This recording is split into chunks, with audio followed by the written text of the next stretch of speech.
देखो भाई, इसके बाद स्टार्ट हो जाता है यहाँ से पार्ट 2। पहला क्वेश्चन आपको नज़र आ रहा है, बड़ा आसान सा क्वेश्चन है। कहता है कि 7,898.50 इतने रुपए 90 लड़कियों में बटे हैं बराबर, तो एक लड़की को कितने मिलेंगे। तो सिंपली 90 से बस डिवाइड करने हैं। नीचे आप डेसिमल हटा के ज़ीरोस ले लो, और जब इसको कैलकुलेट करोगे 9 से काटोगे तो मिलेगा आपको 9×8 = 69, यानी कि 7 फिर 7 और नीचे जब डेसिमल लगेगा तो 877 आपको सिर्फ इसी ऑप्शन में नज़र आ रहा है। ये आंसर होगा। चलते हैं अगले क्वेश्चन पर। दूसरा क्वेश्चन है, देखो कहता है कि 16, 28 और 34 इन तीनों से विभाजित होने वाली 5 अंकों की सबसे छोटी संख्या ज्ञात करें। तो सबसे पहला काम क्या होगा, देखो कि इन तीनों नंबर्स को हटा के ना एक सिंगल नंबर लिखो, और वो नंबर होता है एलसीएम। तो एलसीएम हमें तीनों का लेना है। लेते हैं, देखो एलसीएम 16, 28 और 34। तो जब आप इनका एलसीएम लोगे, 2 से काटोगे इसको 8 बारी, 14 बारी, 17 बारी, फिर 2 से काटोगे 4, 7, 17। अब देखो ये को प्राइम नंबर्स हैं, तो इन सबको बस मल्टीप्लाई करना है। मतलब 17 × 7 होता है 119, और मल्टीप्लाई आप करोगे इनकी 4 दूनी 8 दूनी 16 में। अच्छा देखो, 16 से हम ऑरली मल्टीप्लाई कर सकते हैं। 16 का मतलब होता है 2 की पावर 4। मतलब आपको करना क्या है, देखो 4 बारी ना डबल करना है इसको। जब आप डबल करते चलोगे, जैसे पहली बारी 238 हुआ, फिर हुआ 476, फिर हुआ 400, 400, 800 और 152 यानी 952। फिर डबल करोगे तो 1904, यानी कि इन नंबर्स का एलसीएम 1904 होगा। अब क्या करना है, देखो 1904 से ना आप डिवाइड कराओगे 5 डिजिट की स्मॉलेस्ट संख्या, जो कि होती है 10,000। तो आप देख पा रहे हो कि 5 बारी पढ़ सकते हो, तो 9520 मिल जाएगा, यानी कि बचा 084। आगे क्या करना होगा, देखो या तो हम 480 को घटाए पहले 10,000 में से, और फिर जोड़े 1904, तब अपना आंसर आएगा। या फिर सीधा थोड़ा सा समझदारी दिखाओ कि हम 480 में ही कुछ इतना जोड़ लें कि 1904 बन जाए। तो आप उसके लिए 1904 में से 480 घटाओगे तो आपको मिलेगा यहाँ से 4, 2 और 14। हम कह सकते हैं कि अगर हम इस 10,000 में 1424 और जोड़ लें तो 1904 से वो नंबर डिविजिबल होगा। तो जैसे आप 10,000 में इतना जोड़ोगे तो 11,424 वो नंबर होगा 5 डिजिट का, जो कि इन सभी से डिविजिबल होगा। इसके बाद देखो क्वेश्चन नंबर 3, सिंप्लीफिकेशन का आसान सा सवाल है, सॉल्व करते हैं इसको। पहले देखो, जब हम इस ब्रैकेट को सॉल्व करेंगे ना, तो 20 को 5 से पहले डिवाइड करोगे, बचा 4। 9 × 4 36, 36 × 4 144, 44 उसमें से घटाओगे तो बचा 100। अब 1200 को 100 से डिवाइड करोगे, बचा 12, और 12 का 1/2 हुआ 6, तो यहाँ लिख देते 6। अच्छा, यहाँ से सॉल्व करके आओगे तो 70 मिलेगा, और इनटू में 516/8, और 6 को जोड़ना भी है। तो देखो 2 से इसको काटे 4 बारी कटा, और ये 35 बारी। उधर से ये नंबर 4 से कटेगा आपका 1 और 2 और 9। अब देखो थोड़ा सा यूनिट डिजिट का कॉन्सेप्ट यूज़ करते हैं कि भाई 35 का 5, 129 का 9, और फिर 6 जोड़ना भी है। तो 5 × 9 45 का 5, और जब 5 में 6 जोड़ोगे तो 11 का 1, यानी यूनिट डिजिट 1 होना चाहिए आंसर में, और सिंगल एक ही ऑप्शन आपको मिल रहा है जहाँ पर यूनिट डिजिट 1 नज़र आ रहा है, तो यही इसका आंसर होगा। इसके बाद क्वेश्चन नंबर 4 देखो, फिर से एक छोटा सा क्वेश्चन है। 5, 7, 20 का गुणक यानी कि मल्टीपल, सबसे छोटा मल्टीपल बताना है, मतलब जो इन तीनों से कट सके, एक ऐसा नंबर बताना है। तो देखो सिंपली क्या करना है, एलसीएम लेना है 5, 7 और 20 का। अब देखो 5 को तो बिल्कुल काट ही दो, क्योंकि ये जो 20 है ना, ये 5 को कवर कर लेगा। तो बस हमें 7 और 20 का एलसीएम लेना है, और क्योंकि ये दोनों नंबर्स को प्राइम है तो इनका एलसीएम दोनों को मल्टीप्लाई करके बनने वाला है, तो 140 इसका आंसर होगा। इसके बाद क्वेश्चन नंबर 5, मतलब दिखने में ये लग रहा है कि बोट एंड स्ट्रीम का कॉन्सेप्ट होगा, बट इसमें कोई बोट एंड स्ट्रीम का कॉन्सेप्ट नहीं है, ये एवरेज स्पीड से हो जाना है। कहता है कि एक नाव 40 की स्पीड से जितनी दूरी चलती है उतनी वापस में वही दूरी 50 की स्पीड से चलती है। इसका मतलब जाना और आना, क्योंकि दोनों बराबर डिस्टेंस है और दो इक्वल डिस्टेंस में आप लोगों को पता है एवरेज स्पीड निकालने के लिए 2xy अपॉन में x प्लस वाई करना होता है। और जहाँ पर x और y का मतलब होता है स्पीड से, यानी कि 2 इंटू में x का मतलब 40, y का मतलब 50, दोनों को जोड़ोगे तो 90। 2 से इसको हम काटेंगे 45 बारी, 5 से 9 बारी, 5 से 10 बारी, तो 400/9 यानी कि 44.44 किलोमीटर पर आवर। चलते हैं भाई अगले सवाल पर। इसके बाद देखो क्वेश्चन नंबर 6, फिर से ये एलसीएम का क्वेश्चन है कि एक 4 अंकों की संख्या हमें बतानी है सबसे छोटी, जिसे जब हम डिवाइड करें इन तीनों नंबर से तो रिमाइंडर बचना चाहिए 16। अब ध्यान से समझो, रिमाइंडर वाली बात तो ना बिल्कुल लास्ट में लेके जानी है। आपको करना क्या है कि एक 4 डिजिट का ऐसा नंबर तैयार करना है जो इन तीनों से डिवाइड हो सके। जैसे कि आपको बताया था 3 नंबर्स को हटा सकते हो आप अगर आप इनका एलसीएम ले लेते हो। और एलसीएम में भी देखो, अभी मैंने आपको समझाया था कि 24 को यहाँ हम काट सकते हैं, क्योंकि 48 कवर कर लेगा 24 को। 24 भी क्या है, फैक्टर है 48 का। तो हम इन दोनों नंबर्स का एलसीएम लें। अच्छा, इनका एलसीएम लेना बहुत आसान है। 48 को ना हम 8 इंटू 6 लिख सकते हैं और 88 को हम 8 इंटू 11 लिख सकते हैं। तो 8 जो कॉमन फैक्टर है, उसके अलावा अदर फैक्टर्स ना को प्राइम होना चाहिए, मतलब एक दूसरे को ना काट पाए, और ऐसे ही नंबर सही है। तो एलसीएम इनका होगा कॉमन फैक्टर इंटू में अदर फैक्टर्स। और इसको बहुत आसान है कैलकुलेशन करना। देखो 8 गुना 6 48, 48 की गुना 11 में करनी है, तो 11 का एक शॉर्टकट होता है, आप दोनों को जोड़कर बीच में लिखो। जैसे 4 और 8 12 होता है, लेकिन 12 का ना सिर्फ 2 ही लिखना है, सिंगल डिजिट लिखना होता है, और बचा जो एक वो यहाँ कैरी करवा लो। तो 528 इनका एलसीएम है। इसके बाद अब देखो 528 तो है 3 डिजिट का नंबर, तो कहने का मतलब क्या है कि 528 वैसे तो डिवाइड करेगा 4 डिजिट के सबसे छोटे नंबर को, यानी 1000 को, बट आपको नज़र आ रहा है कि अगर हम इसका दूसरा मल्टीपल पढ़ लें तो यही सबसे छोटा नंबर बनेगा 4 डिजिट का, जो इससे डिविजिबल होगा। तो 528 गुना 2 ये होता है 1056। हालांकि नंबर पूरा पूरा डिवाइड नहीं होना चाहिए, बल्कि 16 रिमाइंडर ही बचना चाहिए। तो अब लास्ट में ना आप 16 और जोड़ दोगे इसमें, तो यहाँ से आपको नंबर मिलेगा 1072, मतलब जो भी रिमाइंडर होता है लास्ट में जोड़ देना होता है। तो यही इसका आंसर है भाई। इसके बाद देखो क्वेश्चन नंबर 7, यहाँ हमसे पूछा जा रहा है 5/7 से अधिक होनी चाहिए भिन्न और 4/5 से कम, तो इनमें से वो कौन सी भिन्न है। अब समझते हैं। देखो 5/7 ना हम अगर डेसिमल में लिखें, मतलब 7 से डिवाइड करते हैं 5 को, तो अपने को क्या मिलेगा 0.71, मतलब 0.71 से अधिक होना चाहिए। और 4/5 ये आपको याद होगा 0.80, इससे कम होना चाहिए।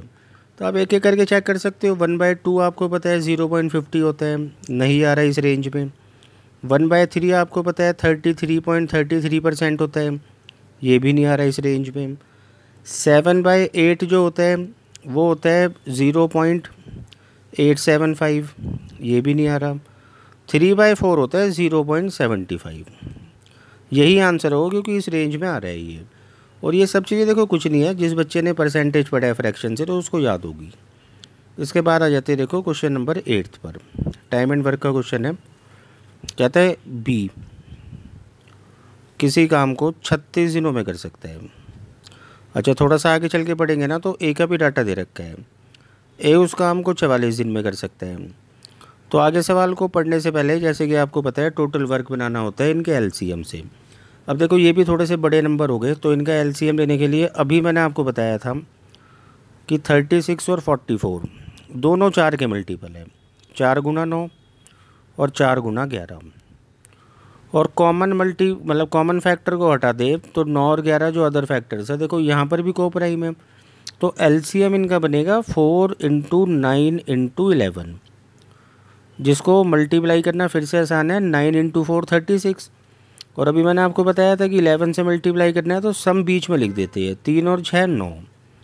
तो एलसीएम जो होगा ना, देखो टोटल वर्क वो बनेगा 396। अच्छा, उसके बाद इनकी क्षमता निकाल लो। जैसे 396 को जब आप 36 से डिवाइड करोगे, मतलब इतने से, तो 11 बचेगा भाई। बी की क्षमता 11 आ गई। ए की क्षमता निकालनी है तो 44 से डिवाइड करना होगा, तो क्षमता 9 आ जाएगी। अब आगे बढ़ते हैं क्वेश्चन को। कहता है कि बी ने 27 दिन तक तो काम किया था। अब बी की क्षमता 11 है और 11 की क्षमता से 27 दिनों में कितना काम हुआ होगा? 2 7 और बीच में दोनों का सम 297। रिमेनिंग काम कितना बचा? तो आप 396 में से माइनस कर लेना, वो बचेगा 99। और ये काम अभी कराना है ए से, तो ए की क्षमता ना, ए से नहीं सॉरी, पढ़ते हैं देखो, ए अकेला कर सकता है, ए बी द्वारा छोड़े गए कार्य को कितने दिन में पूरा कर पाएगा। तो बिल्कुल हमें जो ये काम करवाना है ना, ए से ही करवाना है। ए की क्षमता 9 है, जब 9 से आप इसको डिवाइड करोगे तो बचा हुआ काम ए 11 दिनों में करेगा। यही इसका आंसर है। चलते हैं अगले क्वेश्चन पर। क्वेश्चन नंबर 9 देखो, बिल्कुल आसान सा क्वेश्चन है। कहता है कि 2 रेलगाड़ियों की गति का अनुपात है 11:18, जबकि पहली रेलगाड़ी 5 घंटे में 550 किलोमीटर चल सकती है। मतलब डिस्टेंस 550 है, टाइम 5 है, तो यहाँ से इसकी स्पीड आ गई। यानी पहली ट्रेन की स्पीड जो 11 नज़र आ रही है ना, वो असल में 110 है, 10 टाइम्स। तो 18 का 10 टाइम्स क्या होगा? 180। दूसरी ट्रेन की स्पीड होगी 180 किलोमीटर पर आवर।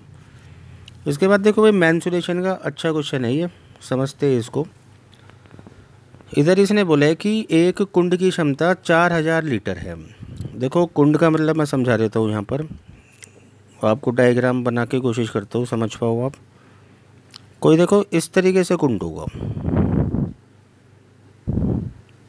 अच्छा ऊपर से ये ओपन है, तो बता ये रखा है कि भाई 4000 लीटर इसमें पानी आता है।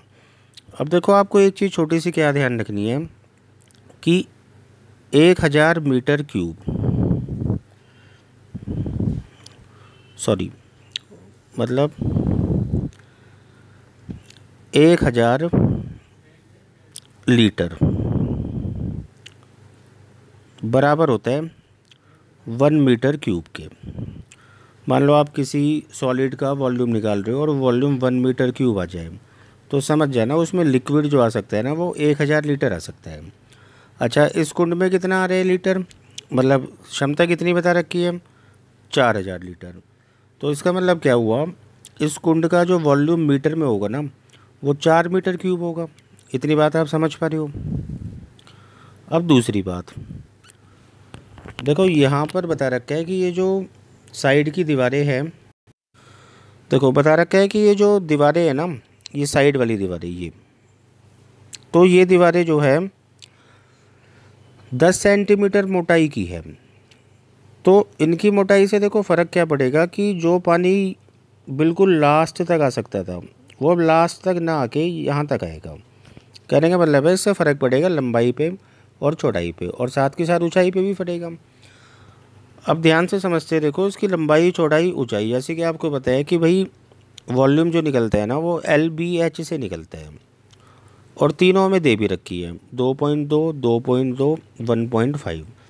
लेकिन दिक्कत क्या होगा कि ये जो मोटाई होगी, ये लंबाई चौड़ाई को ना कम करेगा।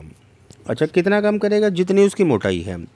तो मोटाई देखो 10 सेंटीमीटर बता रखी है, और 10 सेंटीमीटर को हम 0.1 मीटर भी कह सकते हैं। अब 0.1 मीटर देखो यहाँ से भी कम होगी, और 0.1 यहाँ से भी कम होगी, तो लंबाई असल में ना 0.2 से कम हो जाएगी। तो लंबाई कितनी बचेगी? 2। उसी तरीके से अगर आप समझ पा रहे हो, चौड़ाई भी 2 रह जाएगी। अच्छा, उसके बाद क्या होगा? ऊंचाई पे भी फ़र्क आएगा। हालांकि हमें ये नहीं बता रखा कि मतलब नीचे से उसकी मोटाई कितनी है, तो हम h को h लिख कर रहने देते हैं और इसको बराबर कर देते हैं 4 के, क्योंकि वॉल्यूम 4 है। अब यहाँ से आपको पता चला कि भाई जो हाइट बची ना वो 1 बची, जबकि दे कितनी रखी है 1.5, तो इसका मतलब है कि 0.5 मोटाई होगी नीचे की। अच्छा, ऊपर से ये ओपन था तो ऊपर से कोई मोटाई नहीं है, जो मोटाई होगी सिर्फ नीचे से होगी, तो 1.5 से 1 रहेगी, तो इसका मतलब 0.5 मीटर ने इसकी मोटाई रही होगी। चलो समझते हैं अगला क्वेश्चन। अगला क्वेश्चन देखो, टाइम एंड वर्क का क्वेश्चन है। कहता है ए की कार्य क्षमता बी से दुगनी है और बी की कार्य क्षमता सी से 3 गुनी है। तो सी को हम 1 मान लेते हैं, तो बी की क्योंकि 3 गुना है तो 3, और ए की बी से भी दुगनी है तो 6। ये इन तीनों की कार्य क्षमताएँ हैं। अब कहता है कि सी अकेला इस काम को भाई 90 दिनों में कर सकता है, जबकि सी एक दिन में 1 काम करता है। तो एक एक काम 90 दिनों तक किया, तो इसका मतलब टोटल काम जो है ना यहाँ पर वो 90 होगा। और अब यही काम हमें इन तीनों से करवाना है।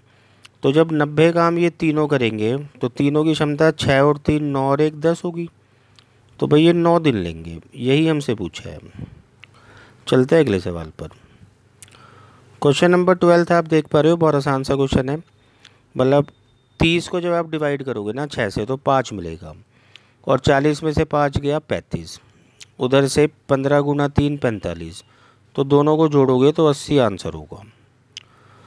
अगला क्वेश्चन फिर से मेंसुरेशन का है। यहाँ बता रखा है कि एक सिलेंडर जिसकी हाइट 90 सेंटीमीटर है, उसको हमने क्या किया, शेप चेंज कर दी उसकी, उसे स्फेयर में बना दिया। तो ये चीज़ मैंने पिछले पेपर सॉल्व करते टाइम भी आपको बताई है कि जब भी 3D में शेप चेंज होती है तो हम उनके वॉल्यूम्स को इक्वल कर देते हैं। अब देखो वॉल्यूम आपको पता होना चाहिए, सिलेंडर का होता है पाई आर स्क्वायर एच। हालांकि यहाँ पर आर नहीं है हमारे पास, लिखा रहने देते हैं आर स्क्वायर। एच है भाई 90, बराबर हम करेंगे इसको स्फेयर के। अच्छा मैंने हेमिस्फेयर बना दिया था, सॉरी, ये स्फेयर होगा भाई। सिलेंडर को जो बनाना था वो स्फेयर में बनाना था। स्फेयर का वॉल्यूम होता है 4/3 पाई आर क्यूब। अच्छा यहाँ पे आर बता रखा है आपको, नहीं 30, तो आप लिखोगे 30 × 30 × 30। अब आप सिंपली यहाँ से आर की वैल्यू निकाल लो, डबल करके डायमीटर निकाल लेना। तो सॉल्व करते देखो, पाई से पाई ख़त्म, 30 से ये 90 3 बारी कटेगा, और यही 3 10 बारी कटेगा, ये 3 10 बारी कटेगा। तो 10 गुना 10 100 गुना 4 400 अगर आर स्क्वायर है तो आर आप समझ रहे हो 400 का अंडर रूट यानी 20 होगा, और डायमीटर भाई रेडियस का डबल होता है तो 40 होगा। तो 40 सेंटीमीटर इस सवाल का आंसर है। चलते हैं अगले क्वेश्चन पर। अगला क्वेश्चन देखो, कहता है कि 20% ब्याज दर पर 2 वर्षों के लिए 10,000 रुपये की राशि पर चक्रवृद्धि और साधारण ब्याज के बीच का अंतर क्या होगा। तो देखो ये चीज़ भी मैंने आपको बताई थी पिछले पेपर्स में कि 2 साल में हम जितना % ब्याज देते हैं CI में वो हम कंबाइन कर सकते हैं इस तरीके से, जहाँ पर x और y फर्स्ट और सेकंड ईयर की रेट ऑफ इंटरेस्ट होगी, और इसी में ही x + y होता है सिंपल इंटरेस्ट। तो अंतर ना इतना रह जाता है देखो। अच्छा x और y दोनों की वैल्यू यहाँ पर 20 होगी, तो 20 × 20 400/100 यानी 4%। तो अंतर ना केवल 4% बनेगा। तो परसेंट में पूछा होता तो हम 4% आंसर करते, और अमाउंट में पूछा है तो हम प्रिंसिपल का ना सिर्फ 4% निकाल लें, और आंसर होगा 400 रुपये। चलते हैं अगले पर। इसके बाद देखो क्वेश्चन नंबर 15 है। कहता है कि 40 divided by 1 more than the sum of 9 and 10। अब देखो 9 and 10 का सम होता है 19, और उसमें 1 ज़्यादा का मतलब होगा 20। तो बस 40 को ना आपको सिंपली डिवाइड करना है 20 से, आंसर होगा इसका 2। इसके बाद चलते हैं क्वेश्चन नंबर 16 पर। देखो क्वेश्चन नंबर 16 भी मेंसुरेशन का है। कहता है कि यहाँ पर ना एक पहले घनाभ था यानी कि क्यूबॉइड, और उस क्यूबॉइड को हमने चेंज करके बना दिया घन। अब फिर से वही कॉन्सेप्ट कि भाई दोनों के वॉल्यूम्स को आपस में बराबर कर दे। वॉल्यूम ऑफ क्यूबॉइड यानी कि घनाभ का वॉल्यूम होता है L × B × H, और ध्यान से देखोगे एल और बी दे रखा है, बस एच ना दे के ना डाइगनल दे दिया। तो डाइगनल क्या होता है देखो, ये भी आपको पता होगा, अंडर रूट में L square plus B square plus H square. तो यहाँ से हम हाइट निकाल सकते हैं, देखो कैसे,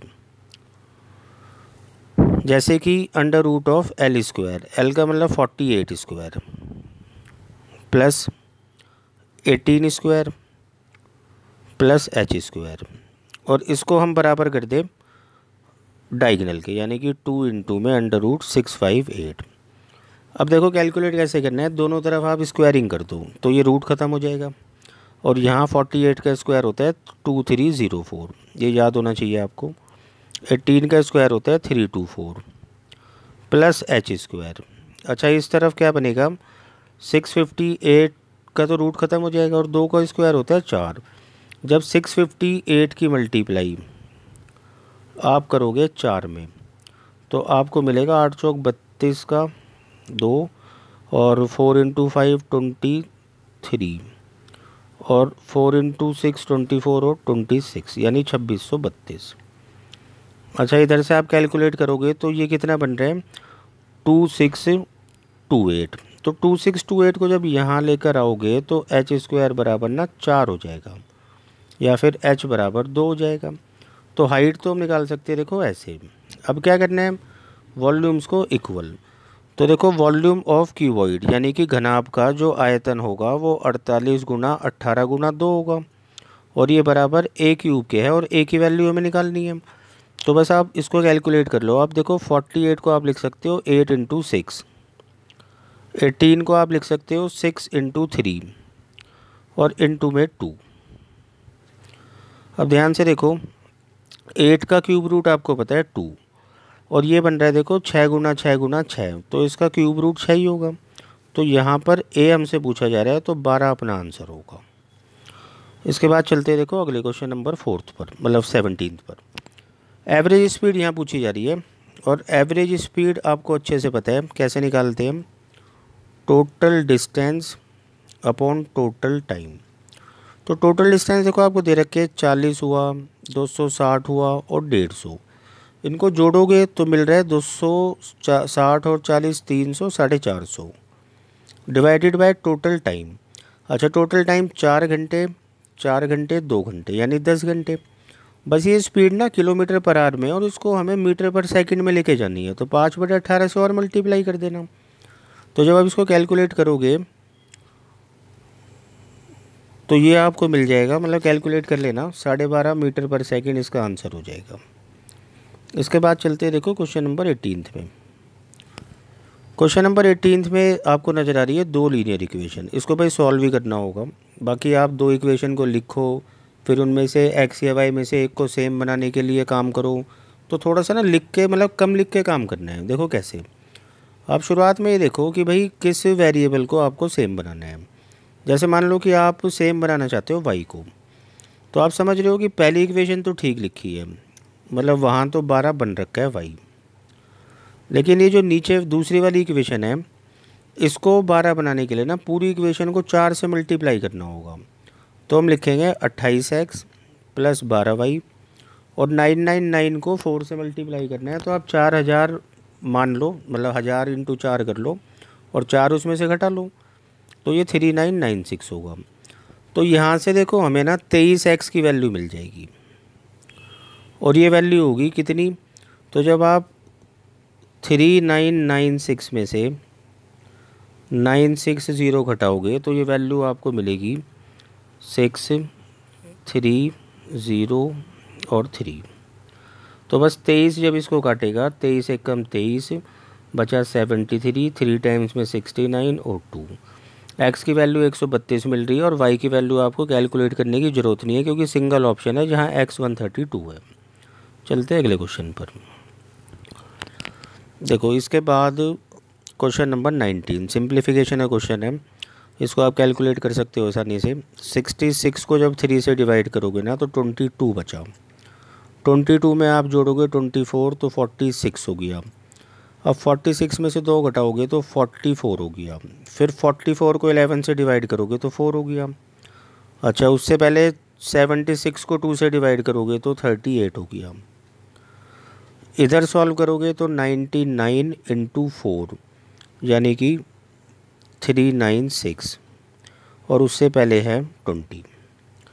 तो आप इसको कैलकुलेट कर लेना, बहुत आसानी से आपको आंसर मिल जाएगा। बिल्कुल लास्ट क्वेश्चन है इसका, इसको भी समझते हैं। देखो कहता है ए 40 दिनों में 80% काम करता है, तब वह बी को बुलाता है और वे 2 दिन में काम ख़त्म कर लेते हैं। बी अकेला कितने दिनों में कार्य करेगा। देखो बहुत सारे तरीके हैं इस क्वेश्चन को करने के, उनमें से एक तरीका मैं आपको बता देता हूँ। आप यहाँ पर मान लो कि भाई ए